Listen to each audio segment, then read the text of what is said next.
Yes, a very, very good morning to all of you. A very, very good morning. सबको आवाज आ रही है?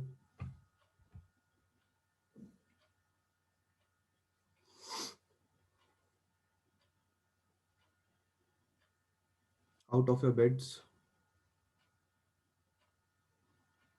सब लोग हैं आउट ऑफ योर बेड्स? कि आजकल ठंडी में बेड पे बैठा जा रहा है?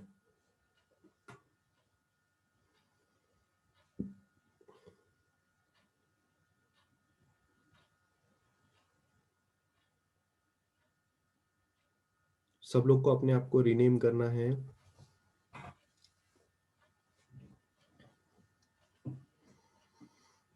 प्लीज अंडरस्टैंड, एक हफ्ते की पूरी अटेंडेंस चेक कर रहा हूं मैं, क्योंकि हो सकता है कि कोई बंदा एक आधा लेक्चर ना बैठा हो गलती से, पर एक हफ्ता अगर नहीं बैठा है तो फिर सम प्रॉब्लम है, वो लेक्चर्स अटेंड नहीं कर रहा है। इसलिए आपका नाम, उसके आगे आपके मोबाइल के लास्ट के 4 digit, this should be your zoom name, rename करके रखो।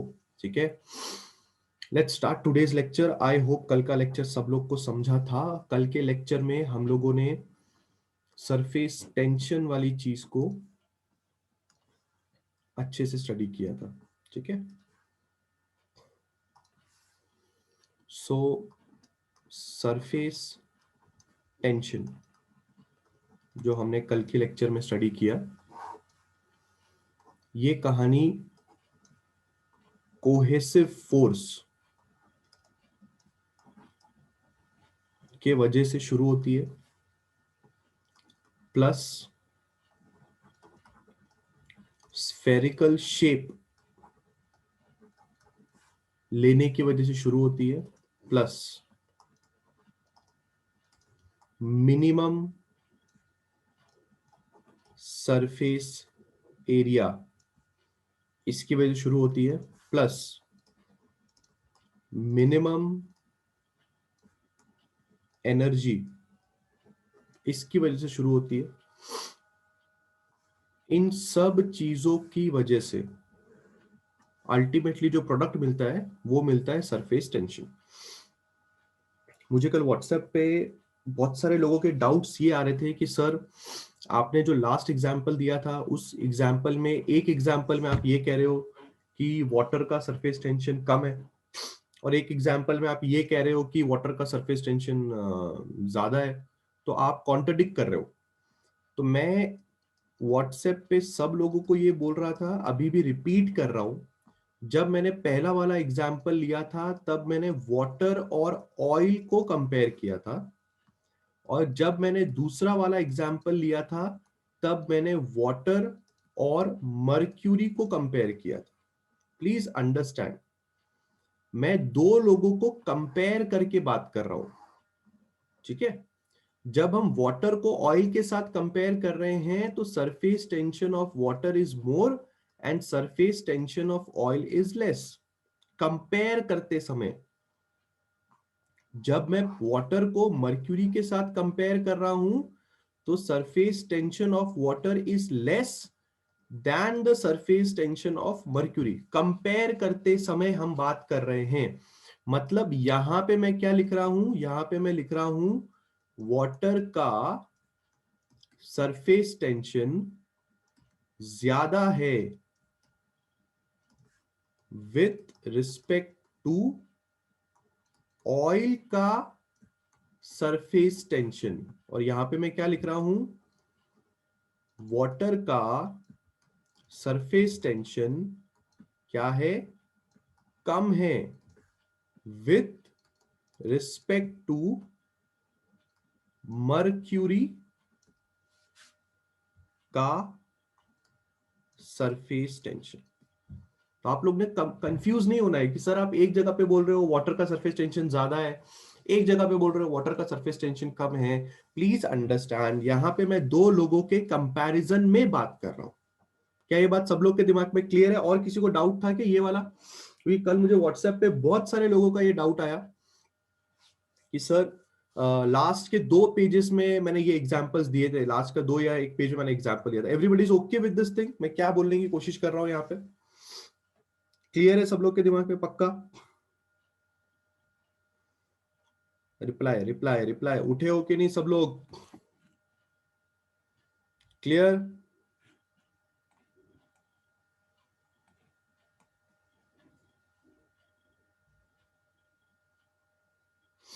चलिए फिर आगे बढ़ते हैं। अगर हमें सरफेस टेंशन के बारे में अच्छी खासी जानकारी आ चुकी है, तो अब थोड़ा सरफेस टेंशन और पढ़ाई करते हैं, ठीक है?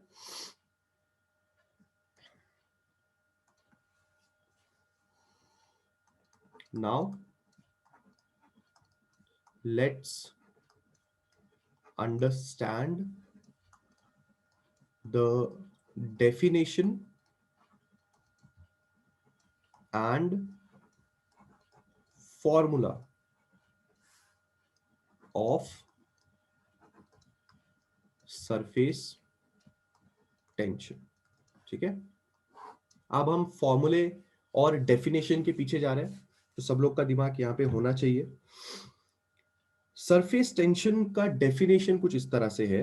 सरफेस टेंशन को सबसे पहले टी से डिनोट किया जाता है, ठीक है? It is defined as, surface tension is defined as, it is defined as the tangential force acting per unit length on both sides of an imaginary line drawn on the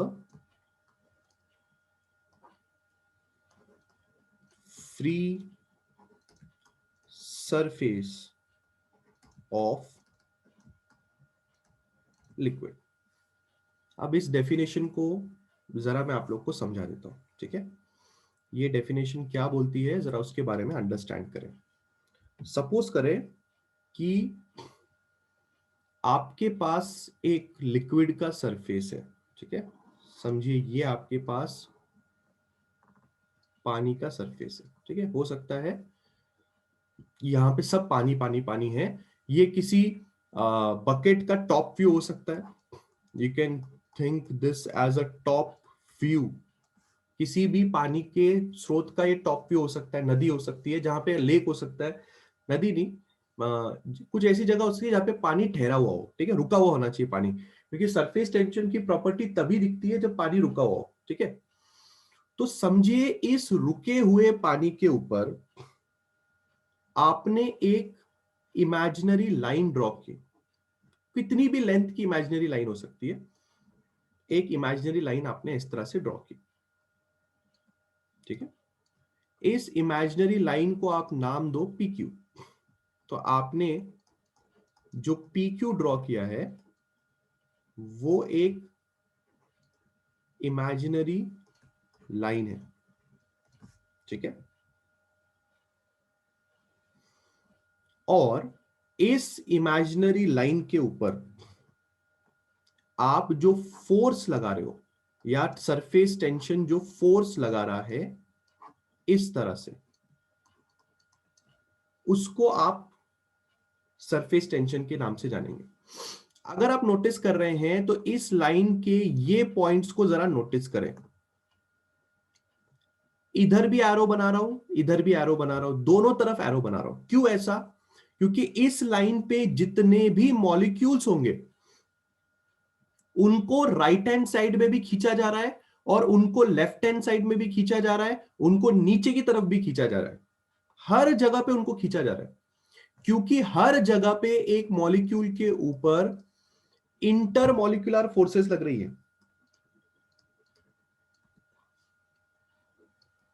inter molecular forces लग रही है, और inter molecular forces में से सबसे ज्यादा जो forces लग रही हैं वो है कोहेसिव फोर्स लग रही है, क्योंकि सब लोग अपने आप को स्फेरिकल शेप में लेके जाने की कोशिश कर रहे हैं।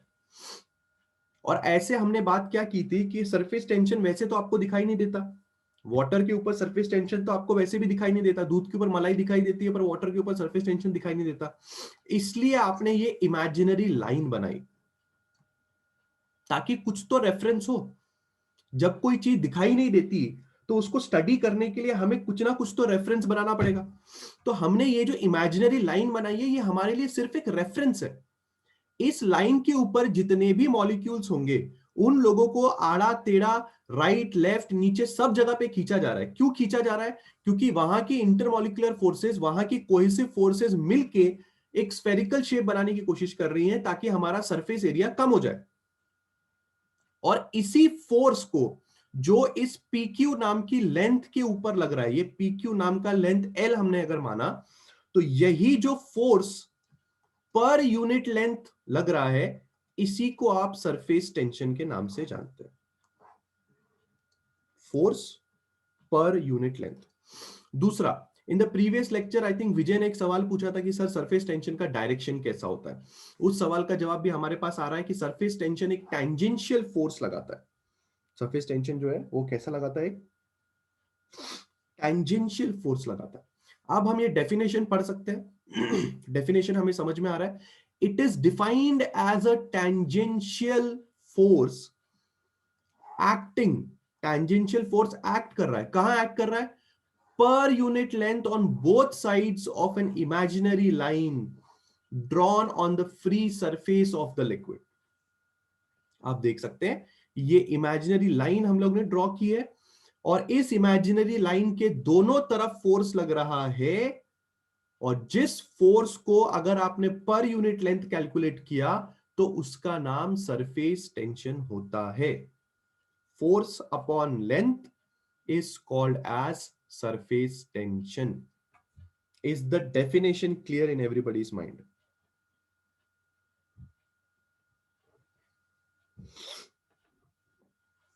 Force per unit length is called surface tension.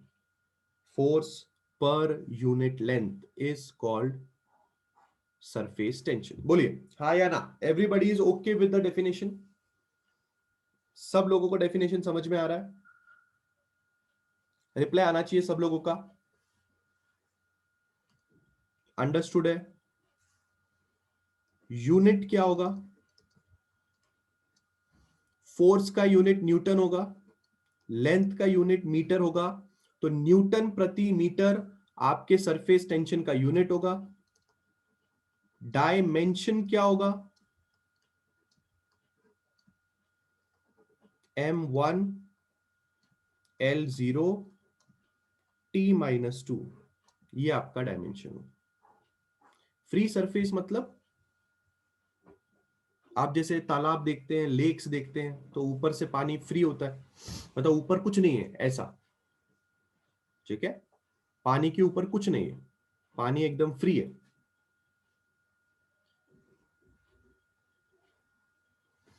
Newton per metre आपके सरफेस टेंशन का यूनिट, और डायमेंशन भी देख लीजिए, ठीक है?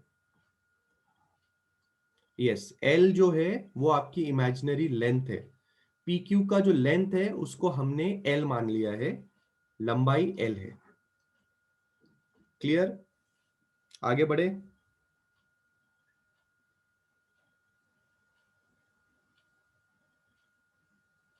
चलिए एक न्यूमेरिकल हो जाए, इसके ऊपर फटाफट एक न्यूमेरिकल कर लेते हैं ताकि हमें बेटर समझ में आए। क्वेश्चन ये बोलता है कि आपके पास एक बीकर है, केमिस्ट्री में आप लोगों ने बीकर तो देखा ही होगा, ठीक है? जिसका रेडियस जो है वो है 10 सेंटीमीटर का। बीकर का रेडियस 10 सेंटीमीटर का, ठीक है? And is filled with water. एक बीकर है जिसका रेडियस 10 सेंटीमीटर का है और उसको पानी से आपने फिल कर दिया, ठीक है?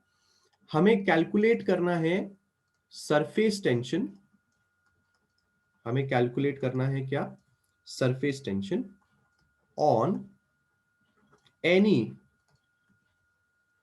diametrical line on its surface। ठीक है, हमें कैलकुलेट क्या करना है,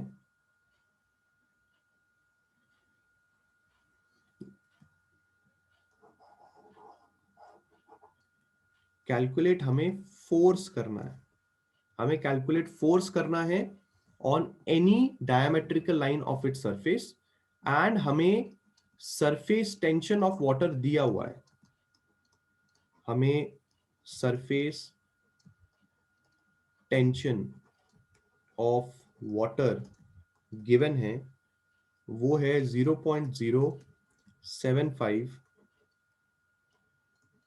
न्यूटन पर मीटर। अगर हम इसका सॉल्यूशन चेक करेंगे तो हमें पता है कि डायमेट्रिकल लाइन को हमें ऑब्जर्व करना है। डायमेट्रिकल लाइन मतलब जो लेंथ होगी ना, डायमीटर की जो लेंथ होगी, ठीक है ना, वो कितनी होगी, अगर रेडियस 10 सेंटीमीटर है तो डायमेट्रिकल लाइन कितने की होगी, 2 इंटू आपका रेडियस, बराबर है। तो 2 इंटू 10 करेंगे तो आपकी डायमेट्रिकल लाइन 20 सेंटीमीटर की बन जाएगी। 20 सेंटीमीटर मतलब 20 इंटू 10⁻⁻2 मीटर। आपका सरफेस टेंशन दिया हुआ है 0.075 न्यूटन प्रति मीटर।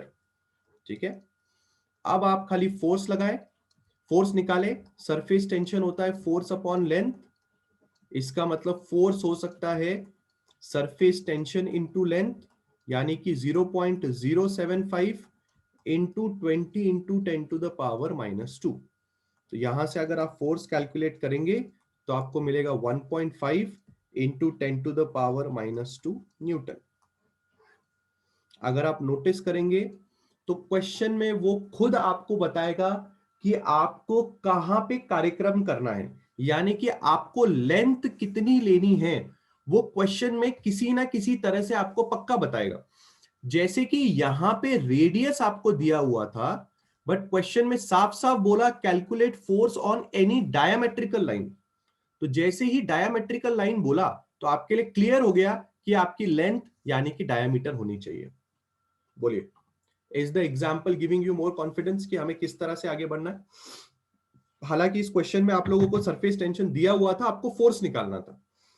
इस डायग्राम क्वेश्चन में आपको सरफेस टेंशन दिया हुआ है, you have to calculate the force. हो सकता था कि हमें फोर्स दिया हो और हमें सरफेस टेंशन निकालने के लिए बोला जाए, उल्टा भी पॉसिबल है। पर फॉर्मूले में कुछ भी आप ना पता हो, लेंथ दी हो, फोर्स दिया हो, सरफेस टेंशन निकाल लो, सरफेस टेंशन दिया हो, फोर्स निकालो, वो बच्चों वाला काम तो आप कर सकते हो। एग्जाम्पल क्लियर है सब लोग के दिमाग पे? कहना है मूव फॉरवर्ड, हाँ या ना?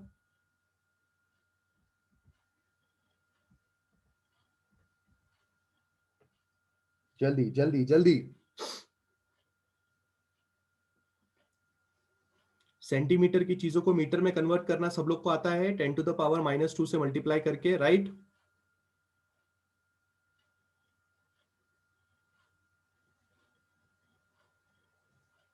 क्लियर है, चलिए आगे बढ़ते हैं।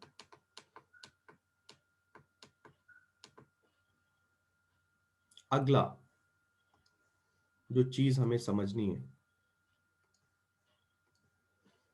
उस अगली चीज का नाम है सरफेस एनर्जी। ठीक है, बात को ध्यान से समझें। सरफेस एनर्जी नाम की जो चीज है,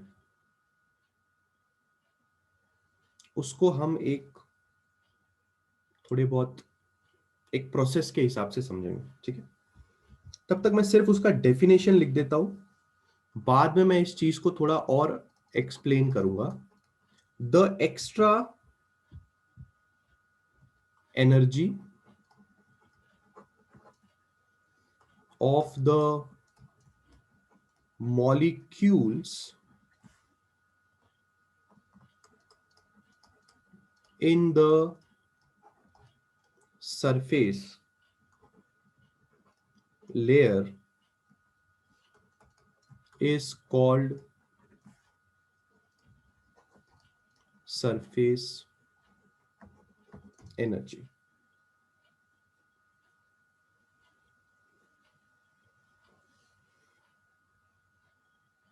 इस बात को हम थोड़ी देर में फुल डिटेल में समझेंगे, ठीक है? पर पिछले लेक्चर की नॉलेज से भी ये बातें अच्छी तरह से समझी जा सकती हैं.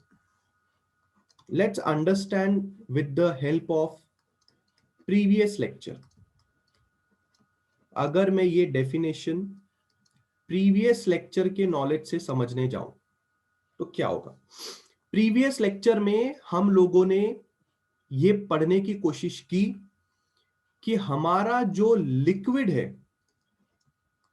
वो मिनिमम सरफेस एरिया बनाना चाहते हैं, और वो मिनिमम सरफेस एरिया वो हासिल करते हैं विद द हेल्प ऑफ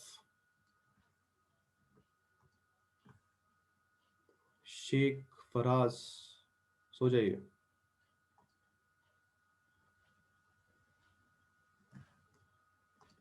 मैं रिक्वेस्ट कर रहा हूं, उठ के बैठो, ठीक है?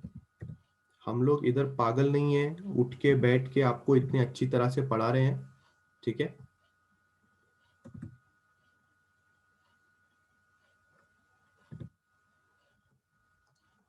उठ के बैठो, ठीक है? सोते सोते पढ़ोगे, मूवी चालू नहीं है, पहले ही बोल के रखता हूं.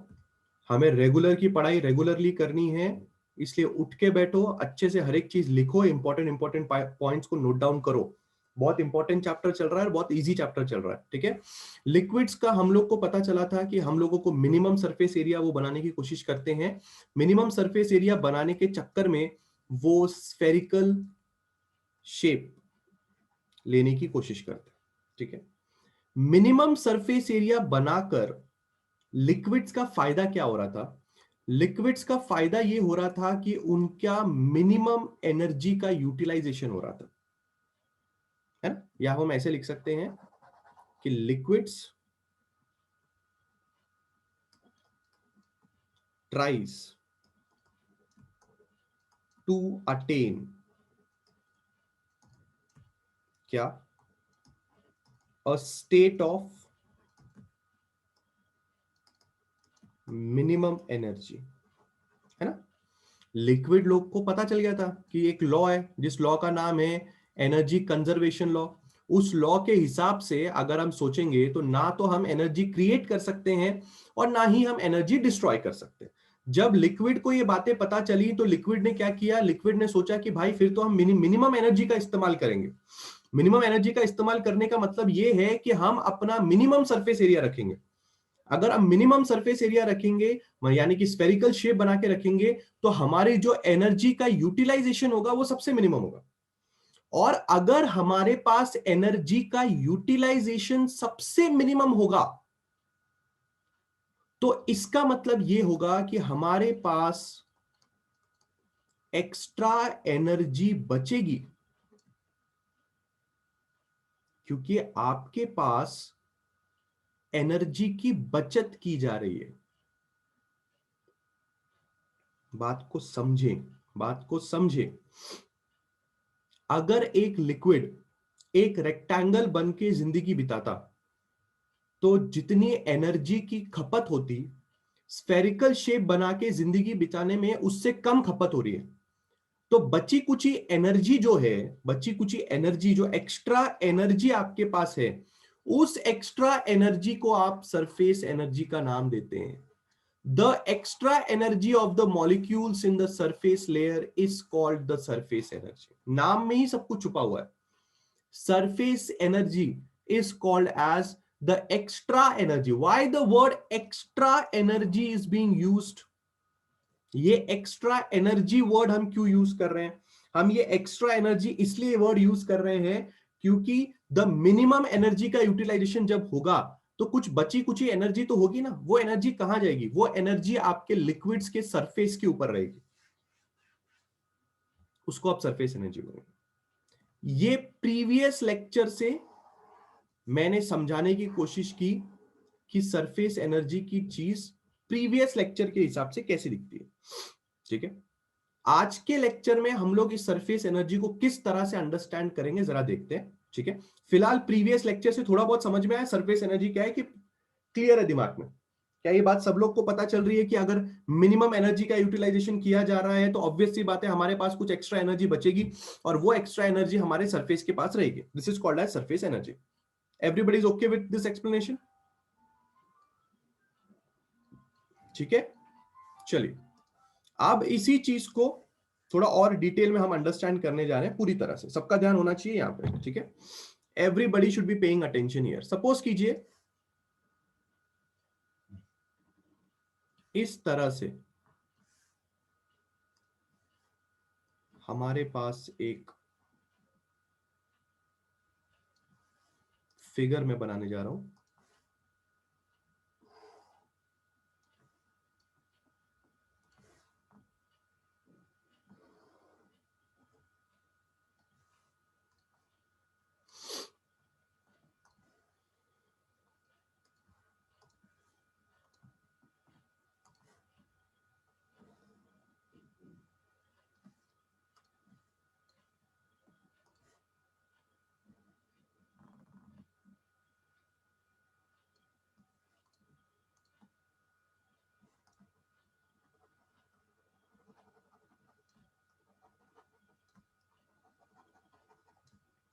उसके पहले मुझे आप लोग एक बात बताओ,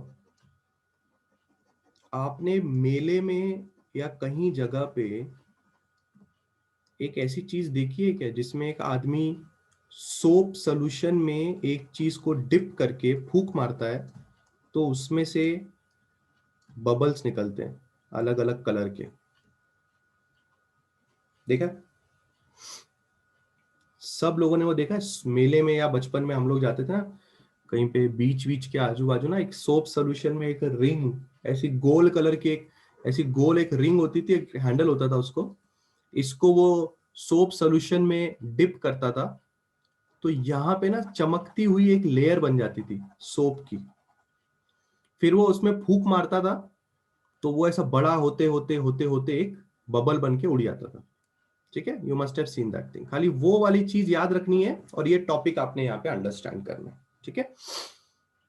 ये जो आपको दिख रहा है ये चीज एक फ्रेम है, ठीक है।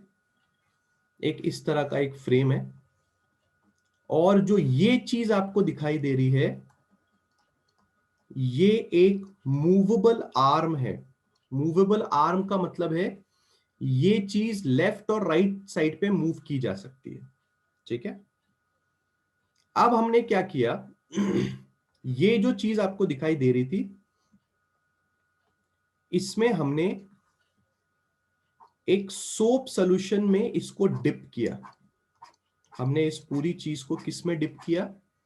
एक सोप सॉल्यूशन में डिप किया, ठीक है।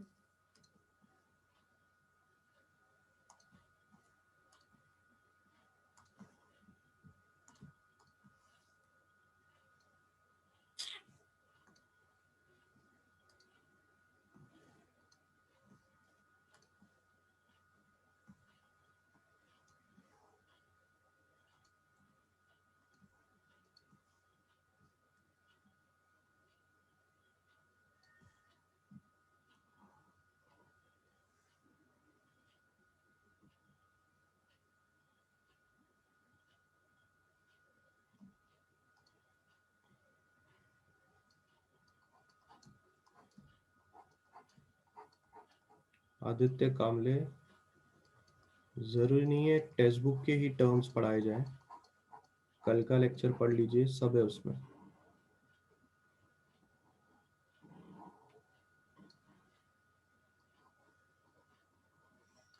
ये जो मैं ड्रॉ कर रहा हूं क्लास, ये आपको समझ में आने के लिए ड्रॉ कर रहा हूं कि यहाँ पे पूरा का पूरा वो सोप का फिल्म है जिसके बारे में मैं अभी आपसे बात कर रहा था।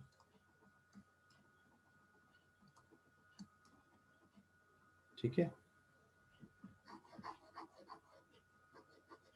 ये पूरा का पूरा सोप का फिल्म है। और सोप फिल्म का बहुत खतरनाक वाला एक चीज भी मैं अभी बताने वाला हूं, जो न्यूमेरिकल्स में हमें अच्छी तरह से याद रखना है। ठीक है,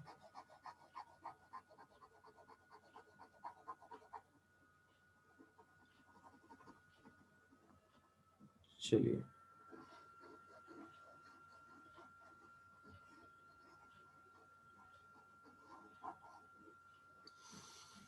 हाँ, तो अब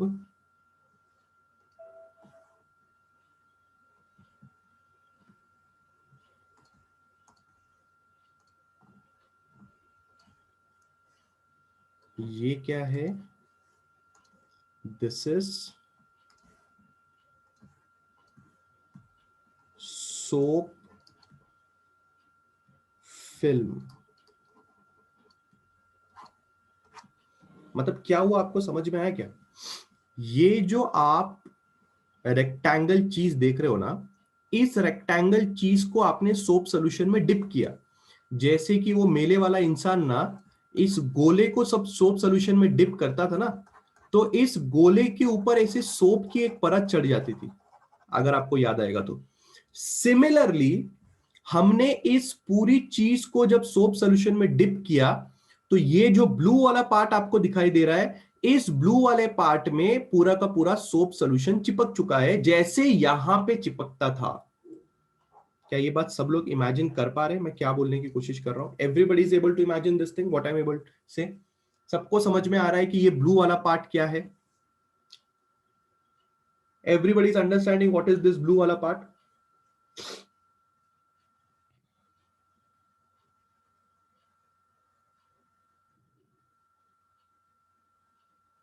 डन?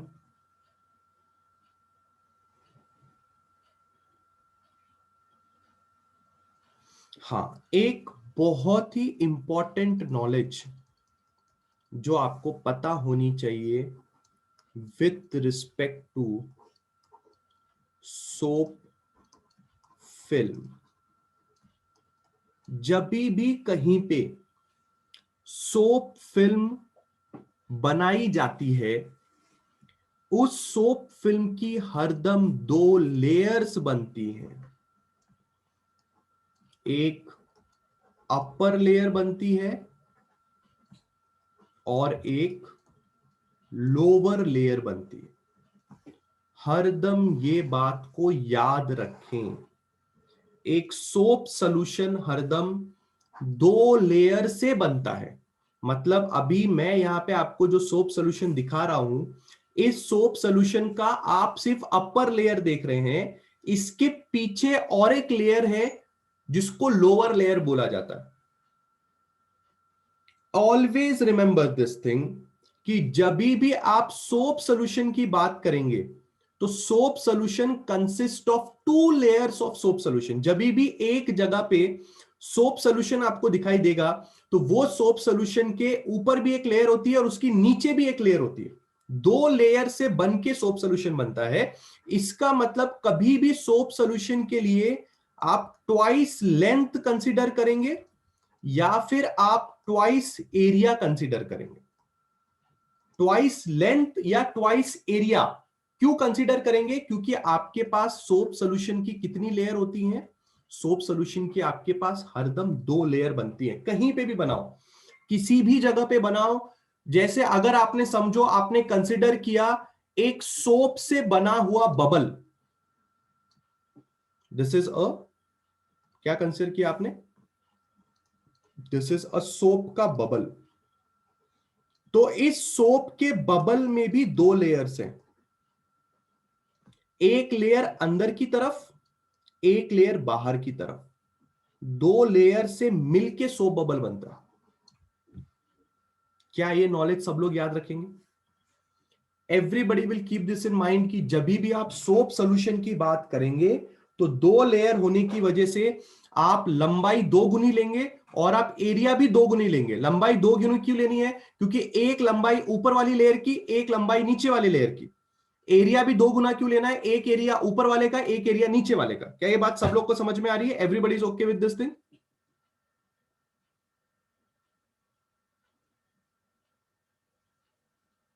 ठीक है, ठीक है। अब हमें क्या करना है? अब हमें इस मूवेबल आर्म को पुश करके, इस मूवेबल आर्म को पुश करके यहां पे लेके आना है। इसको जरा पुश करें और आप इसको यहां पे लेके आए।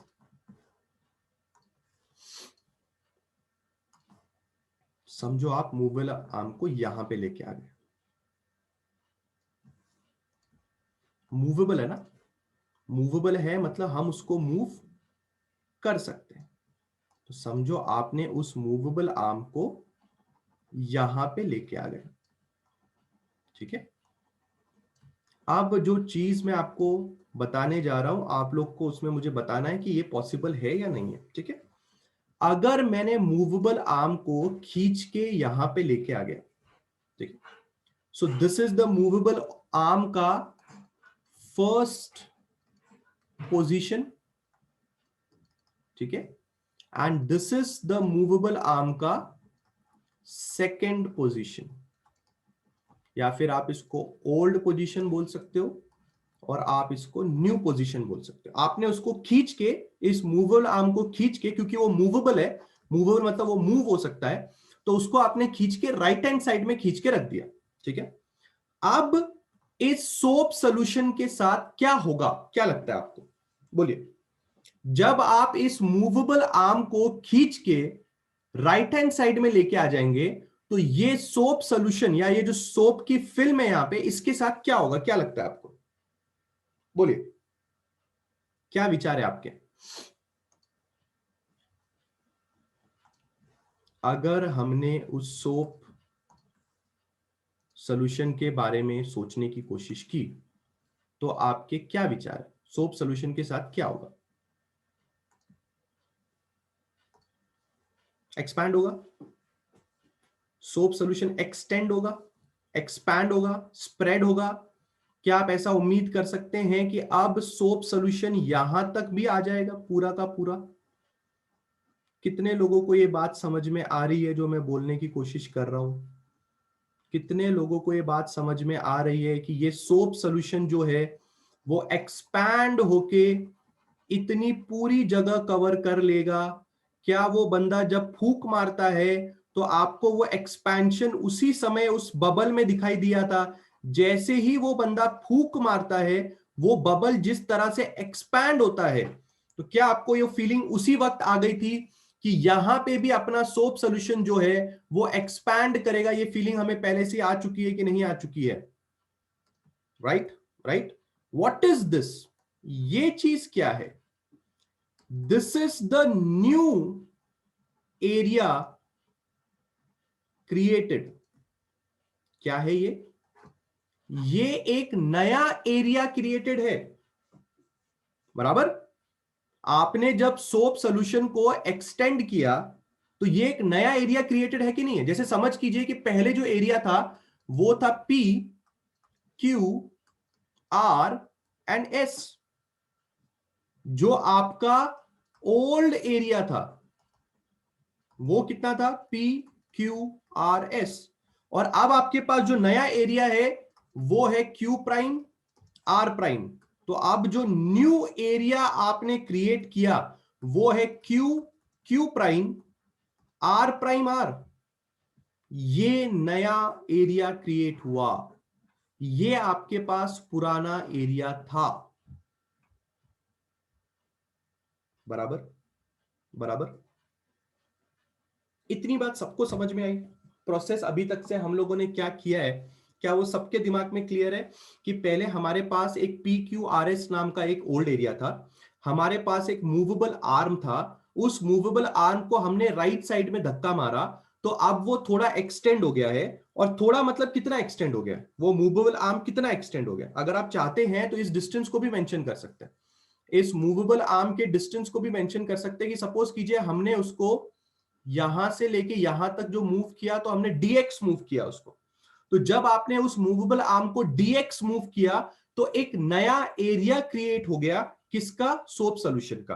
तो पहले जो सोप सॉल्यूशन था वो सिर्फ p q r s में था, अब वो q prime q r prime r में नया एरिया क्रिएट हो गया। अब हम कार्यक्रम आगे स्टार्ट करते हैं, ठीक है। अब कुछ बातें ध्यान से अंडरस्टैंड करना, ठीक है। सबसे पहला सवाल,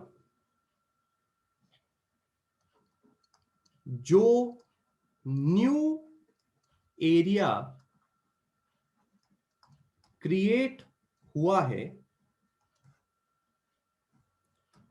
उस न्यू एरिया को क्रिएट करने के लिए लिक्विड के पास एनर्जी कहां से आई? Please understand this question. क्या बोला मैंने? क्या बोला मैंने? आपने अभी अभी देखा कि सोप सॉल्यूशन ने, आपके लिए बोलना बहुत आसान था, आपके लिए ये बोलना बहुत आसान था कि सर सोप सॉल्यूशन एक्सपैंड हो गया होगा। Everybody must have seen that thing, जब वो फूंक मारता है तो सोप सॉल्यूशन कैसे एक्सपैंड होता है। इसलिए हमारे लिए ये बोलना और देखना बहुत इजी था कि हमारे लिए एक न्यू एरिया क्रिएट हो गया। पर जरा उसके पीछे की फिजिक्स भी तो समझिए। अगर एक न्यू एरिया क्रिएट होता है, इसका मतलब क्या है? एक न्यू एरिया क्रिएट होने का मतलब उस न्यू एरिया को क्रिएट करने के लिए एनर्जी लगती है। जो न्यू एरिया क्रिएट हुआ है उस न्यू एरिया को क्रिएट करने के लिए लिक्विड के पास एनर्जी कहां से आई? क्या ये क्वेश्चन वैलिड है? आप लोग को एक क्वेश्चन वैलिड लगता है सब लोगों को? तो all of you feel that this question is valid, कि जो नया एरिया अभी अभी क्रिएट हुआ है उस नए एरिया को क्रिएट करने के लिए एनर्जी लगेगी कि नहीं लगेगी? कि ये क्वेश्चन वैलिड है कि नहीं है? Everybody feels this question is exactly valid?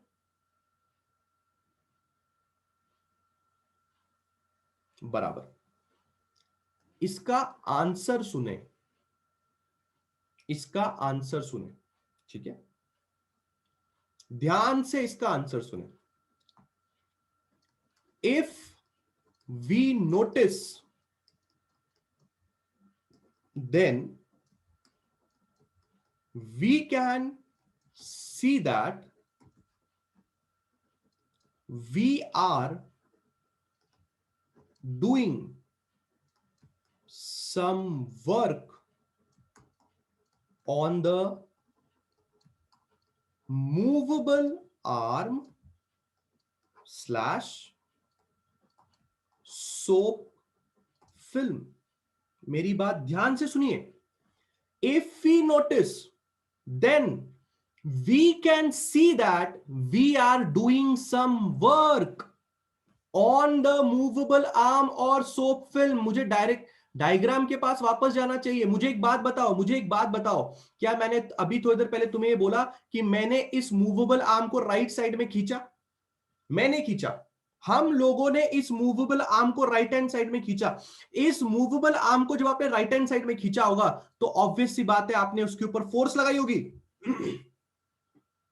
तभी तो मूवेबल आर्म को आपने राइट हैंड साइड में खींचा होगा। अब ये फोर्स आप इस मूवेबल आर्म पे लगाओ या इस सोप फिल्म पे लगाओ, एक ही बात है, क्योंकि सोप फिल्म मूवेबल आर्म से चिपका हुआ है।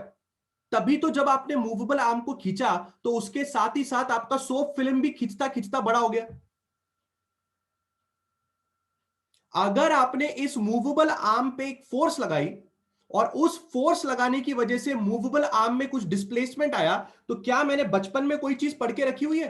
क्या मैंने बचपन में चीज पढ़ के रखी हुई है कि जब हम वर्क डन की बात करते हैं तो हम लोग ये बात करते हैं कि कहां पे कितनी फोर्स लगी मल्टीप्लाइड बाय कितना डिस्प्लेसमेंट हुआ? क्या हम ये बात पढ़ते हैं कि नहीं पढ़ते हैं? वर्क डन होता है फोर्स मल्टीप्लाइड बाय डिस्प्लेसमेंट। आपने वहां पे फोर्स लगाई, फोर्स लगाने की वजह से वहां पे डिस्प्लेसमेंट हुआ, और अगर फोर्स लगाने की वजह से वहां पे डिस्प्लेसमेंट हुआ, इसका मतलब वहां पे वर्क डन हुआ है। और अगर आपने 11वीं क्लास पढ़ी है, तो 11वीं क्लास में अगर आपने वर्क एनर्जी थ्योरम पढ़ा है, तो वर्क एनर्जी थ्योरम यह बोलता है कि वर्क डन ही एनर्जी होती है।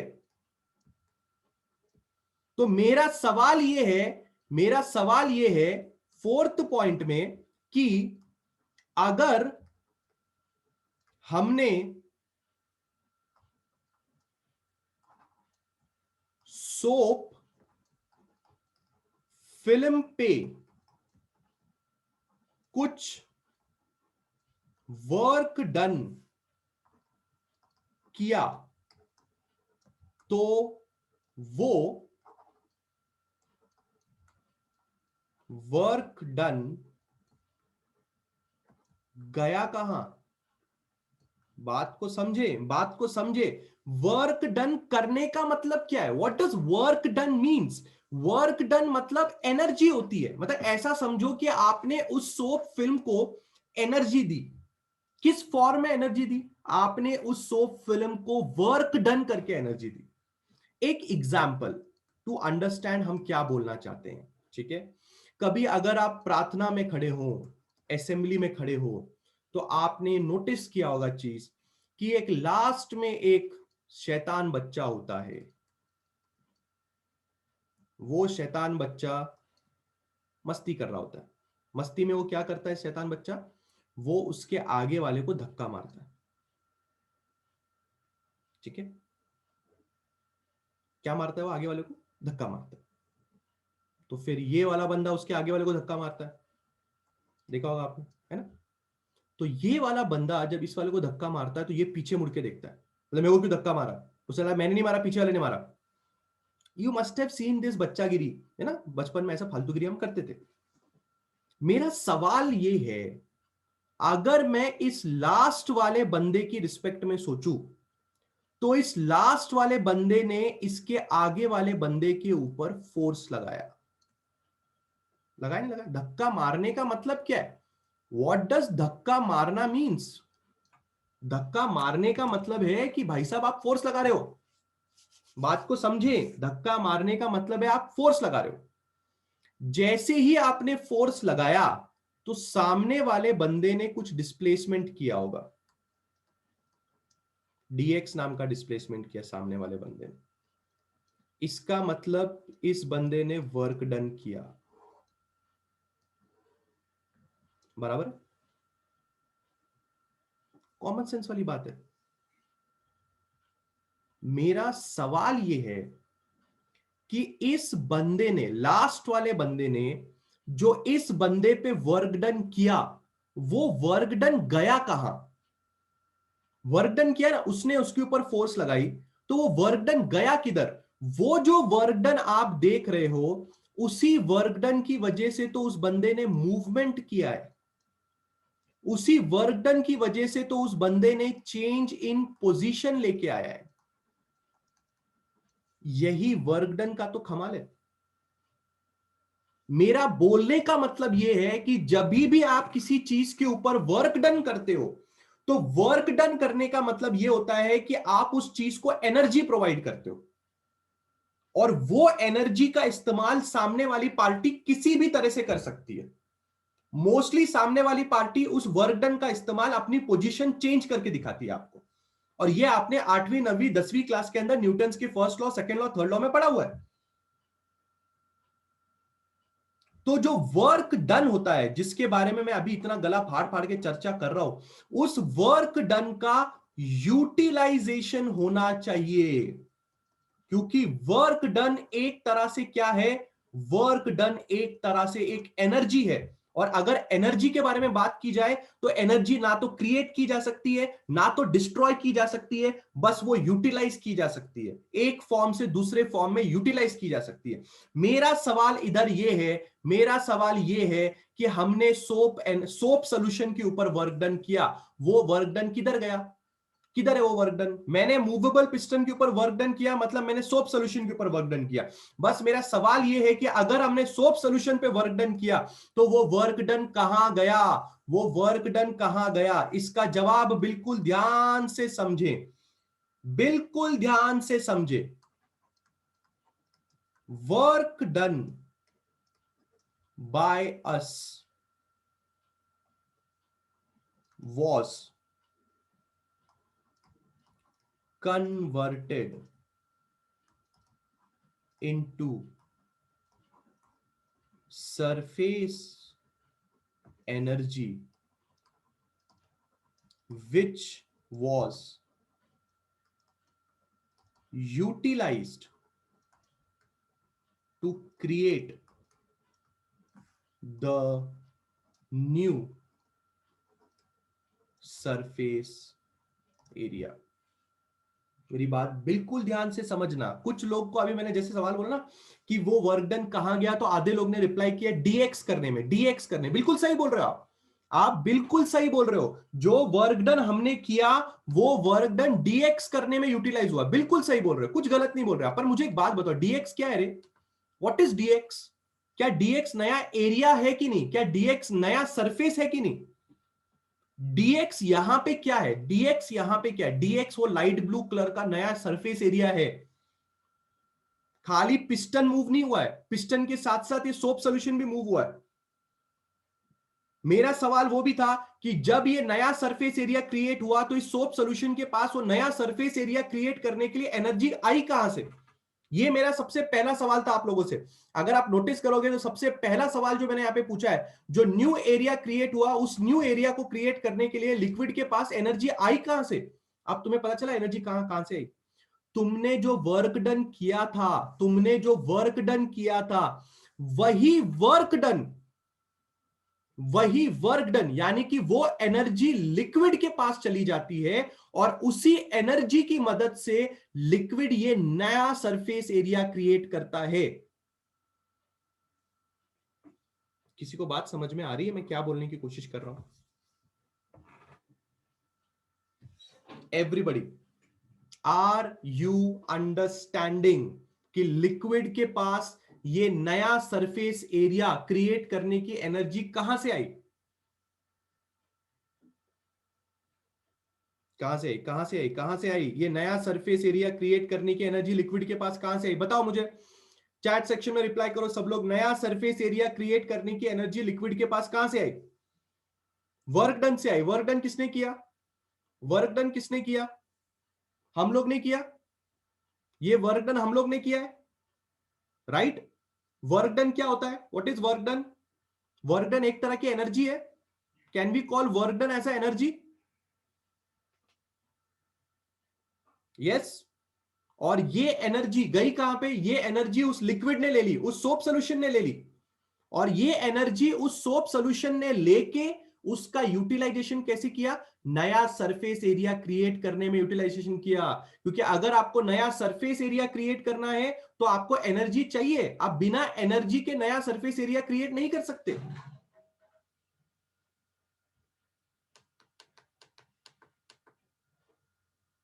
फिफ्थ पॉइंट जो मैंने यहां पे लिखा है, one of the very important point है, work done by us was converted into surface energy which was utilized to create the new surface area। Work done कितना होगा? उसके पहले हम लोग सरफेस टेंशन निकाल लेते हैं, उसके पहले हम लोग सरफेस टेंशन निकाल लेते हैं। ठीक है, चलिए थोड़ा डायग्राम के पास जाते हैं। एक और छोटी मोटी नॉलेज आप लोग को मैं दे देता हूं, याद रखिए, अच्छी तरह से मेरी बातें याद रखें। जितना फोर्स आप इस मूवेबल पिस्टन पे लगा रहे हो, या जितना फोर्स आप इस सोप फिल्म पे लगा रहे हो, अच्छी तरह से एक बात याद रखना कि वो फोर्स सरफेस टेंशन पे जो फोर्स लगता है ना, सरफेस टेंशन के फॉर्मूले में फोर्स लगता है ना, सरफेस टेंशन इज F/L, उससे ज्यादा नहीं होना चाहिए। मेरा बोलने का मतलब यह है कि अगर आपने इस पिस्टन पे बहुत ज्यादा फोर्स लगाया तो ये सोप फिल्म फट जाएगी। इस तरह से सोचिए कि आपने उस गोले को सोप सॉल्यूशन में डिप करके बहुत जोर से फूंक मारी, तो वो सोप बबल जो होता है फट जाएगा। क्यों फट जाएगा, क्यों फट जाएगा? क्योंकि आपने जो फोर्स लगाई वो फोर्स इनके सरफेस टेंशन पे लगने वाले फोर्स से काफी ज्यादा थी। तो ये जो यहां के मॉलिक्यूल्स है वो मॉलिक्यूल्स ब्रेक हो जाते हैं। अगर आप ये नहीं चाहते कि ये मॉलिक्यूल्स ब्रेक हो जाए, तो आप जो फोर्स लगा रहे हो वो फोर्स सरफेस टेंशन पे लगने वाली फोर्स के बराबर होनी चाहिए। अगर ऐसा होगा तो ही ये बंदा अपना लेयर एक्सपैंड करते हुए आपके साथ आगे बढ़ेगा। आप इस चीज को ऐसे भी समझ सकते हैं, जैसे कि अगर आप आटा लेते हैं, आटा, और अगर आप आटे को एक्सपैंड करते हैं, आटे की पतली पतली एक लेयर बनाते हैं, उसको एक्सपैंड करते हैं, तो अगर आपने आटे पे एक पर्टिकुलर लेवल से ज्यादा फोर्स लगाया तो वो जो आटा आपने गूंदा है वो टूट जाता है। क्योंकि एक ऐसी पर्टिकुलर फोर्स होती है जो उस आटे के मॉलिक्यूल्स को दूर दूर कर देती है,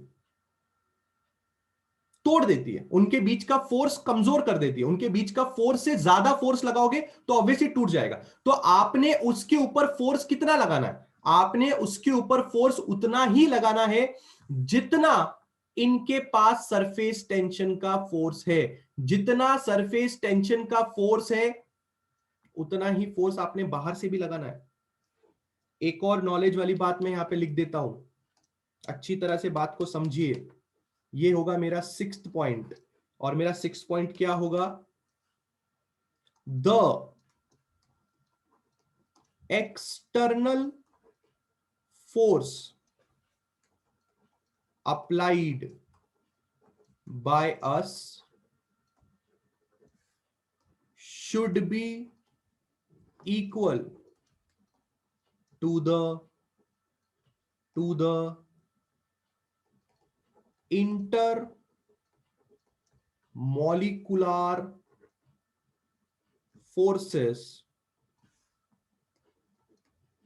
between the molecules. क्या? intermolecular forces between the molecules, so that the extension is possible. थोड़ी और चीजें, if we apply a force greater, अगर आप एक फोर्स अप्लाई करते हो greater than the intermolecular forces, then तो क्या होगा? Then the layer of soap solution will be क्या लिख सकते हैं हम लोग? will be क्या, या will फटने को क्या बोल सकते हैं? सोप सोल्यूशन की लेयर क्या हो जाएगी?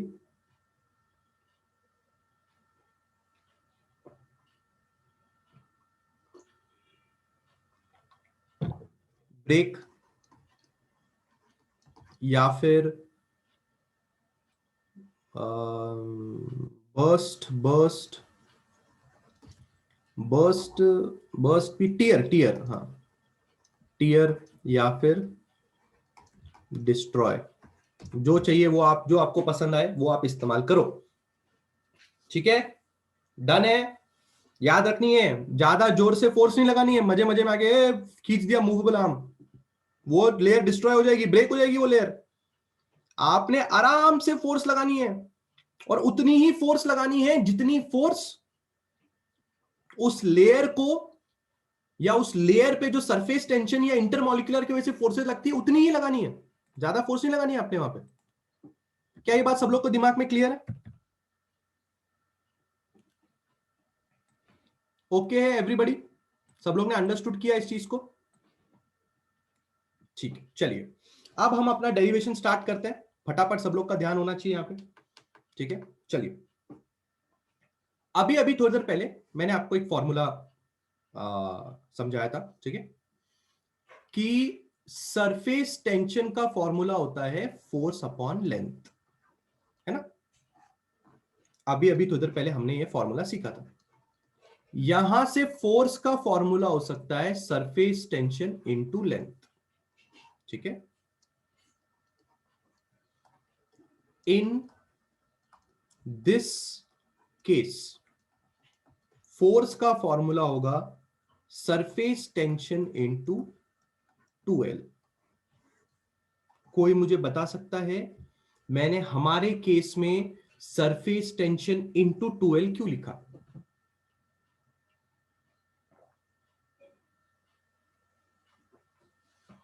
बोलिए, एक्चुअल में फॉर्मूला क्या है फोर्स का? फोर्स का एक्चुअल फॉर्मूला क्या है? Surface tension into length. मैंने 2L क्यों लिखा?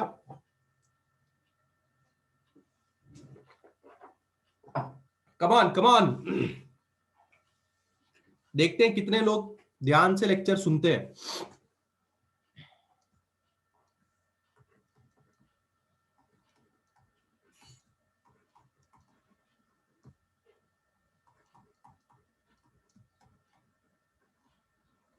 याद आया?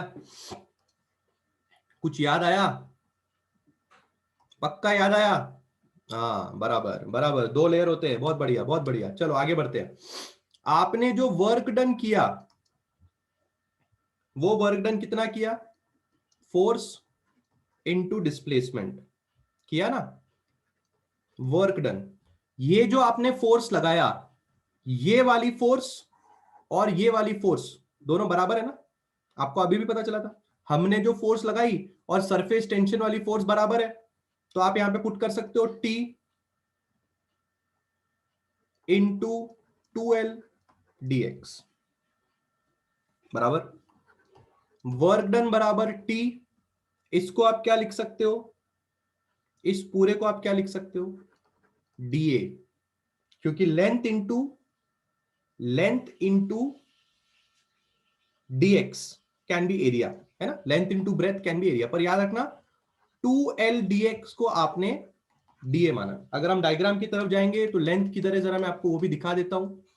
ये जो पूरी चीज है यहां से लेके यहां तक, ये हम लेंथ L कंसीडर कर रहे हैं, ठीक है।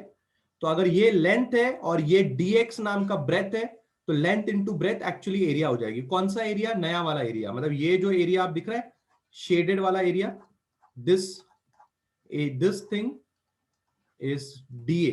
ये नया वाला एरिया हमने क्रिएट किया, ठीक है। तो वो 2 टाइम्स आ रहा है। 2 टाइम्स क्यों आ रहा है? क्योंकि again same logic, 2L dx क्यों आ रहा है? 2L dx इसलिए आ रहा है क्योंकि दो एरिया क्रिएट हुए।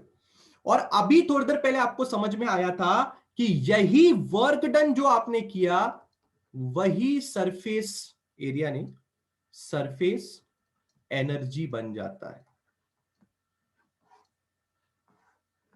ये है आपके पास सरफेस एनर्जी का नया फॉर्मूला। सरफेस एनर्जी का फॉर्मूला क्या है? सरफेस एनर्जी का formula surface tension into area. और अगर आप चाहें तो यहां से आप सरफेस टेंशन का भी नया फॉर्मूला निकाल सकते हैं, सरफेस एनर्जी अपॉन एरिया। पर क्योंकि हम ये टॉपिक सरफेस एनर्जी को समझने के लिए पढ़ रहे थे, तो अभी हमने अल्टीमेटली पूरा नॉलेज गेन करके हम लोगों ने सरफेस एनर्जी का नया फॉर्मूला निकाल लिया, और वो है सरफेस टेंशन इनटू एरिया। क्या है? Surface tension into area. बहुत जगह पे यूज होगा, इसलिए अच्छी तरह से आप ये चीजें ध्यान में रखें। ठीक है, क्लियर है सब लोग को? फॉर्मूला समझ में आया? 3 लाइन का तो डेरिवेशन है यार। डेरिवेशन में मुझे पता था, कोई टेंशन नहीं है, डेरिवेशन समझने में कोई परेशानी नहीं होती किसी बच्चे को। परेशानी इस बात की है कि अगर आपको स्टार्टिंग का कंसेप्ट समझ में आता है तो डेरिवेशन में मैं क्या क्या बातें कर रहा हूं वो आपको समझ में आता है। नाउ यू नो कि मैंने वर्क डन की जगह पे सरफेस एनर्जी क्यों पुट किया, क्योंकि पहले ही हमारी बातचीत हो गई है कि हम जो वर्क डन करते हैं वो सरफेस की एनर्जी में कन्वर्ट होता है, इसलिए समझने में कोई तकलीफ नहीं हुई। dx की जगह पे हम लोग ने 2l नहीं 2l dx कहां से आया, क्योंकि 2l इसलिए है क्योंकि वहां पे 2 लेंथ है। Everything is clear? Surface energy का फॉर्मूला सब लोग के दिमाग में क्लियर है, हाँ या ना? Done done done. Surface energy is surface tension into area. Reply करो, फटाफट रिप्लाई करो, surface tension into area. Clear है सब लोग के दिमाग में?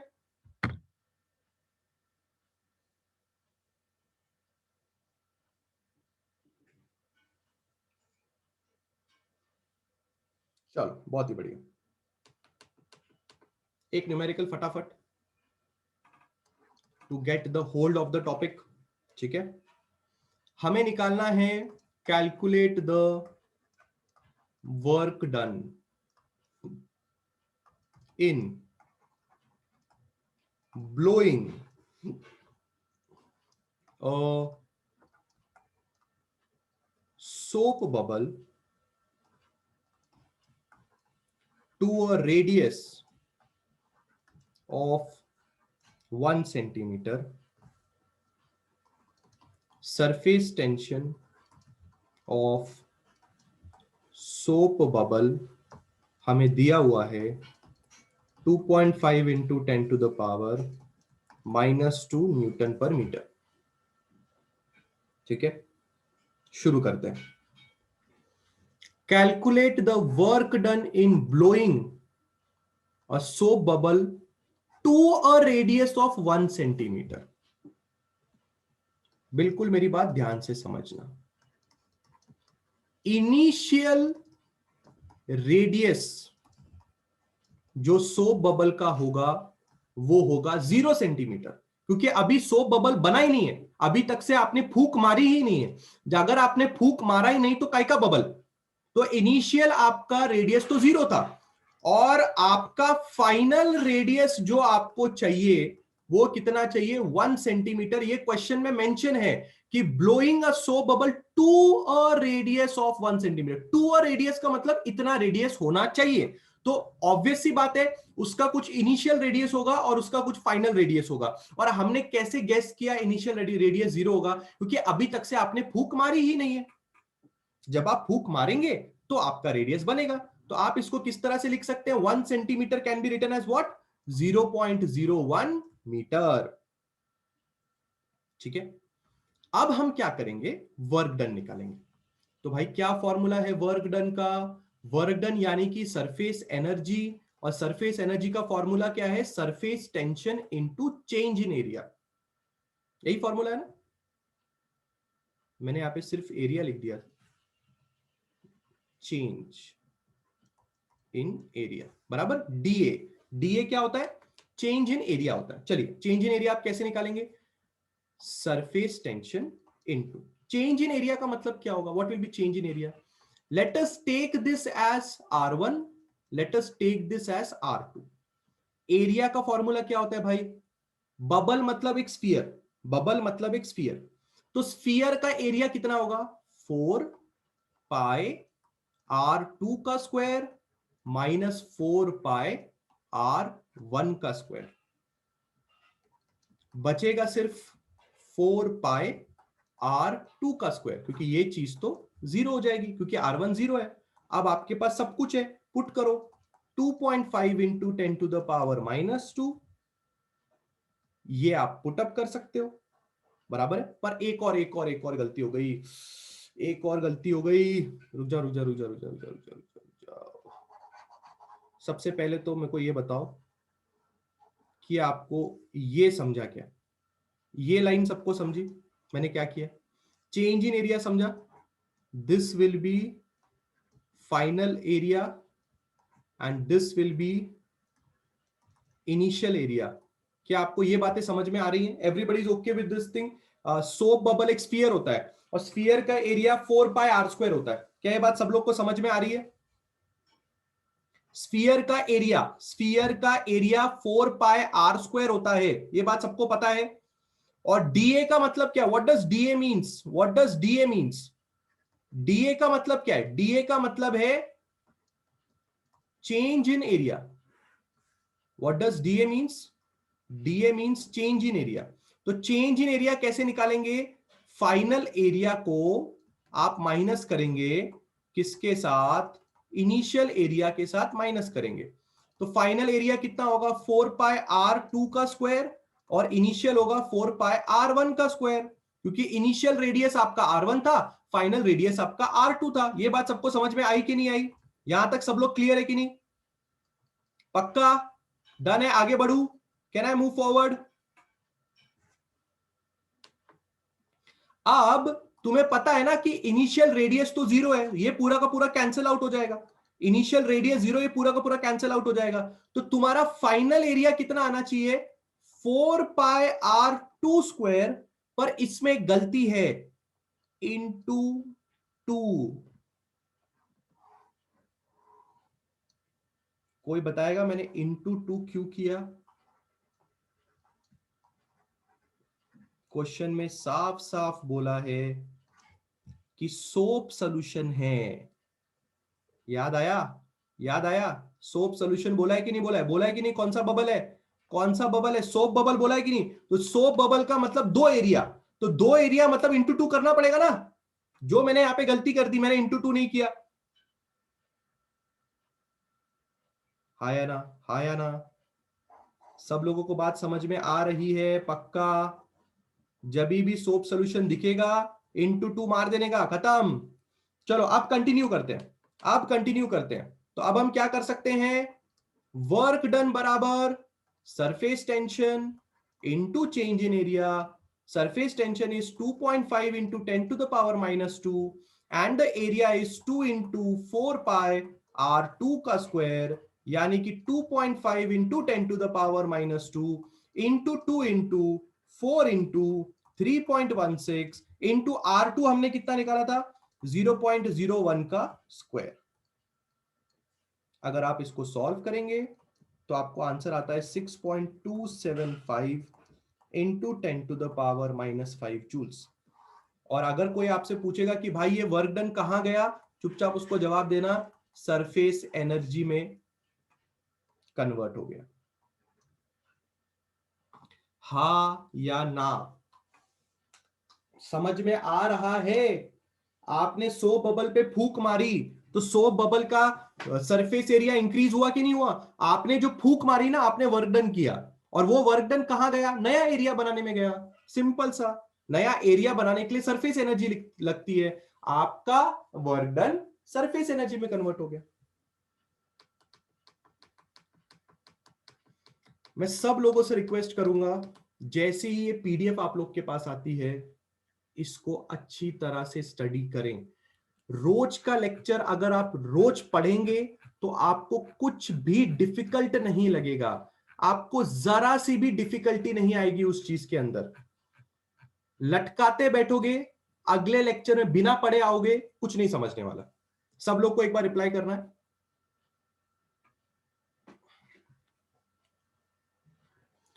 जितेंद्र मोरे, आपको क्या लगता है कि हाँ, मेरे को समझ में नहीं आता कि आप लेक्चर के बीच से निकल जाते हो, फिर जब मन करे तब लेक्चर में वापस आते हो। अरे बाबा, क्या लगता है? बीच में आते हो, डन है सर, समझा सर, रिप्लाई करके निकल लेते हो, है ना? मुझे समझ में नहीं आता। आपको पता नहीं है कि जूम में एक फीचर है, जिस फीचर की वजह से कौन इंसान कब आता है कब जाता है सब समझ में आता है। हाँ, आपको क्या लगता है जितेंद्र? अरे मैं आपको 4 दिन से नोटिस कर रहा हूँ, 4 दिन से आपका नेटवर्क इशू है क्या बेटा? मेरा नेटवर्क इशू रहता है तो मैं सुबह सुबह मैसेज डाल देता हूँ कि भाई मेरा नेटवर्क इशू है, मेरा इंटरनेट बिल्कुल भी नहीं चल रहा। आज भी मेरा इंटरनेट नहीं चल रहा है, मैं कैसे तो लेक्चर ले रहा हूँ, बाजू वाले का उधार लेके लेक्चर ले रहा हूं मैं। हाँ, ऐसे कैसे हो जाता है बेटा? कितनी बार आपका नेटवर्क इशू है? नहीं चलेगा ऐसा। वो कुछ भी हो जितेंद्र, मुझे उससे कोई मतलब नहीं है। मेरे को खाली इतना मतलब है कि आप लेक्चर से बार बार बाहर मत जाइए। अगर आप लेक्चर से बार बार बाहर जा रहे हैं तो कैसे आपको लेक्चर समझ में आएगा? मेरा कंसर्न ये है, मैं आपके भलाई के लिए बोल रहा हूं। अगर आप 1.5 घंटे के लेक्चर में 4 बार लेक्चर के बाहर जाते हैं तो कैसे समझेगा जितेंद्र आपको लेक्चर? भले ही वो चलो नेटवर्क इशू की वजह से होता हो, भले वो नेटवर्क इशू मान लिया आपने, बोला मैंने सच्चाई मान ली कि नेटवर्क इशू की वजह से होता है, कैसे आपको लेक्चर समझ में आएगा? तो आपका ये काम बनता है कि आप ऐसी जगह पे बैठे जहां पे नेटवर्क आता हो। Are you getting my point Jitendra More? आपको मेरी बात समझ में आ रही है? मेरा कंसर्न क्या आपको समझ में आ रहा है? आप 4 बार 5 बार लेक्चर के बाहर जाते हो, तब से नोटिस कर रहा हूं मैं। बाकी लोग रिप्लाई, सब लोग का रिप्लाई आना चाहिए, प्रेजेंट प्रेजेंट प्रेजेंट, या फिर hello hi take care bye, जो बोलना है बोलो। आपका चैट सेक्शन में रिप्लाई ही आपका अटेंडेंस है। अगर किसी ने रीनेम नहीं किया है तो आपका नाम और आपके मोबाइल का लास्ट का 4 डिजिट चैट सेक्शन में लिख के भेज दो। If you haven't renamed, just type your name and your last 4 digits of your mobile number, से बाय टाटा गुड नाइट। चलो जल्दी करो, मैथ्स का लेक्चर अटेंड करना है। भक्ति पाटिल, अभी किसी ने देखा मैंने क्या बोला? मैंने आपको, अगर आपने नाम रीनेम नहीं किया है, चैट सेक्शन में आपका नाम और आपके मोबाइल के लास्ट के 4 डिजिट आपने भेजने हैं। अगर रीनेम नहीं किया है तो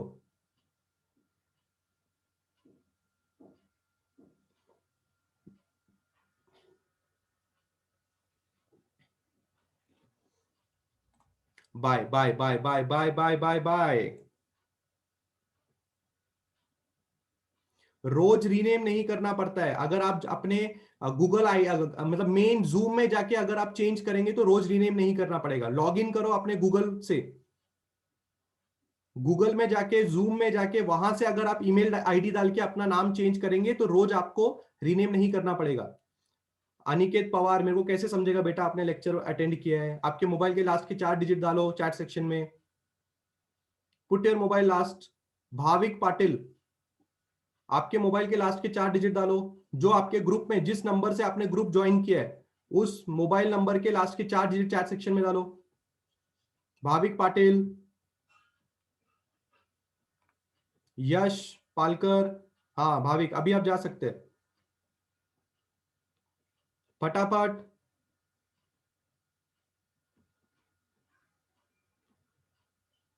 चलो चलो हो गया है लेक्चर, लीव करो।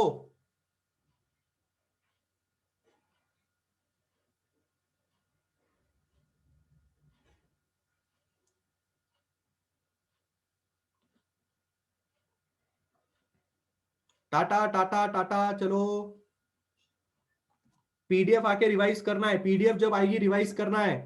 कल का और आज का लेक्चर बहुत इंपॉर्टेंट था, पहले ही बोल के रखता हूं। और हर कोई मुझे नेटवर्क इशू का बहाना नहीं देगा, ठीक है? मेरा भी नेटवर्क इशू होता है, पर उसका बहाना नहीं चलेगा, मैं पहले बोल के चल रहा हूं।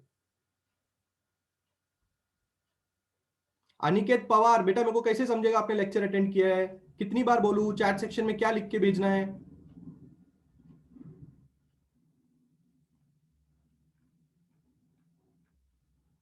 बाद में ग्रुप से निकाल दूंगा तो रोते मत बैठना कि सर मैं लेक्चर बैठता था, ये करता था, वो करता था। मोबाइल के लास्ट के 4 डिजिट जल्दी करो। चैट सेक्शन में आपके मोबाइल का लास्ट का 4 डिजिट टाइप करो, टाटा बाय बाय बोलो।